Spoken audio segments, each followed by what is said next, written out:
નમસ્કાર મિત્રો, ઇલેક્શનના જ દિવસ બાકી રહી ગયા છે ત્યારે આ વિડીયો આપણને અતિ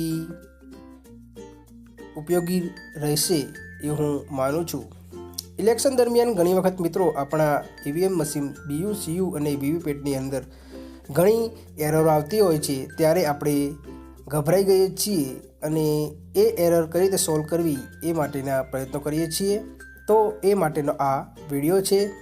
તો મતદાન દરમિયાન જો સીયુ અને વીવીપેટ વિવિધ પ્રકારની એરર દર્શાવે તો જરા પણ ગભરાવું નહીં અને ધીરજ રાખવી અને ઝોનલ ઓફિસર અને માસ્ટર ટ્રેનરનો તાત્કાલિક સંપર્ક કરવો। હવે વિવિધ પ્રકારની એરરો જોઈએ તો error number 1, CU1 not responding. તો સીયુની સ્લાઇડ સ્વિચ 1 પર હોવી જોઈએ। જો સ્લાઇડ સ્વિચ 1 પર ન હોય તો યુનિટ બદલવું, તાત્કાલિક ઝોનલ ઓફિસરની જાણ કરવી। બીયુનો વાયર વીવીપેટમાં યોગ્ય રીતે લગાવેલ ન હોય, ઉપાય સીયુ ઓફ કરી વીવીપેટનો વાયર યોગ્ય રીતે લગાડવો। Error 2, VVPAT not connected. વીવીપેટની પાછળની જે સ્વિચ આડી હોય, ટ્રાન્સફોર્મેશન મોડમાં હોય તો ઊભી વર્કિંગ મોડમાં કરવી। વીવીપેટનો વાયર સીયુમાં યોગ્ય રીતે લગાડેલ નહીં હોય તો સીયુ ઓફ કરી અને કનેક્શન યોગ્ય રીતે કરો। Error 3, BU key 1 not okay. તો બીયુની 2 સ્વિચ એકી સાથે દબાવેલ હોય ત્યારે આ એરર આવે છે। ત્યારે સીયુ ઓફ કરી બીયુની તમામ સ્વિચ તપાસી સીયુ ઓન કરો। Error number 4, press error BU1। સીયુનું બેલેટ બટન અને સીયુનું બટન બંને એક સાથે દબાવેલ હોય ત્યારે આ એરર આવે છે। ઉપાય સીયુ ઓફ કરી ત્યારબાદ ઓન કરવાથી એરર જતી રહેશે। Error 5, invalid. ક્લોઝ રિઝલ્ટ અને ક્લિયર। CRCની સિક્વન્સ મોક પોલ દરમિયાન યોગ્ય રીતે ન કરેલ હોય ત્યારે ઇનવેલિડ એરર આવે છે। ક્લોઝ રિઝલ્ટ અને ક્લિયર આપી સિક્વન્સ પૂરું કરો જેથી આ એરર જતી રહેશે। Error number 6, VVPAT 2.13 error. તો પેપર રોલ ન હોય ત્યારે વીવીપેટને બદલવું પડે। Error number 7, 2.07 failed error.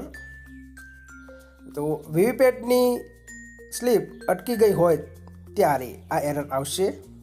એનો ઉપાય સીયુ બંધ કરી ફરીથી ચાલુ કરવું, છતાં પણ સ્લીપ અટકે હોય તો વીવીપેટ બદલવું।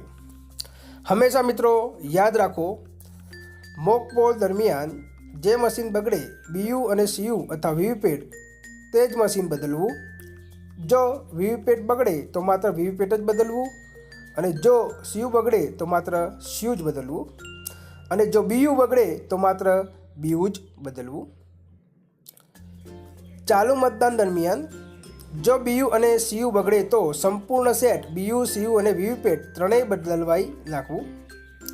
તમામ ઉમેદવાર અને નોટાને 1-1 વોટ આપી મોકપોલ કરવું। CRCની પ્રક્રિયા પૂરી કરી મોકપોલ કરેલ વીવીપેટની કાપલી અલગ બોક્સમાં રાખવી। જો વીવીપેટ બગડે તો માત્ર વીવીપેટ જ બદલવું, મોકપોલ કરવું નહીં।